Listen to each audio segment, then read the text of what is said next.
जिल्ले इलाही, जमहूरियत जो है वो नफरत और ठसक से नहीं चलती है, अकड़ से नहीं चलती है, उसमें सबकी हिस्सेदारी जरूरी है।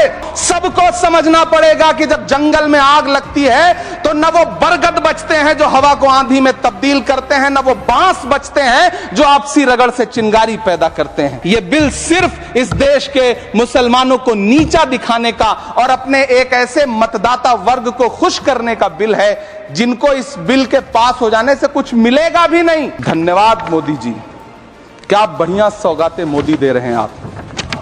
पहले हमें गुजराते मोदी दिया, आप सौगाते मोदी दे रहे हैं। इसी ठसक के साथ देश की संसद में सीए का कानून भी लाया गया था। इनसे नागरिकता लेने के लिए 2000 व्यक्ति भी नहीं आए, जबकि इसके उलट इन्हीं की सरकार में पिछले 10 साल में 15 लाख से ज्यादा भारतीयों ने भारत की नागरिकता छोड़ करके दूसरे देश में जाकर के बस गए।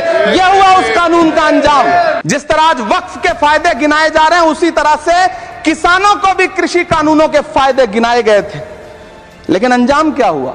700 किसानों की शहादत लेने के बाद सरकार को अन्नदाता किसानों के सामने घुटने टेकने पड़े और कृषि कानून वापस लेने पड़े। कल देश के माइनॉरिटी मिनिस्टर ने लोकसभा में खड़े होकर एक शेर सुनाया था कि मुझसे कोई बदगुमान न हो, तो मैं उन्हें एक शेर सुनाना चाहता हूं। मैं आज जद पे हूं तो इतना खुशगुमान न हो, चराग सबके बुझेंगे हवा किसी की नहीं। कि चरागों के सफर में दबदबा हो आंधियों का तो फिर अंजाम जुल्मत के सिवा कुछ भी नहीं होगा। ये दुनिया नफरतों के आखिरी स्टेज पर है, इलाज इसका मोहब्बत के सिवा कुछ भी नहीं होगा। मेरी पलकें गीली हैं।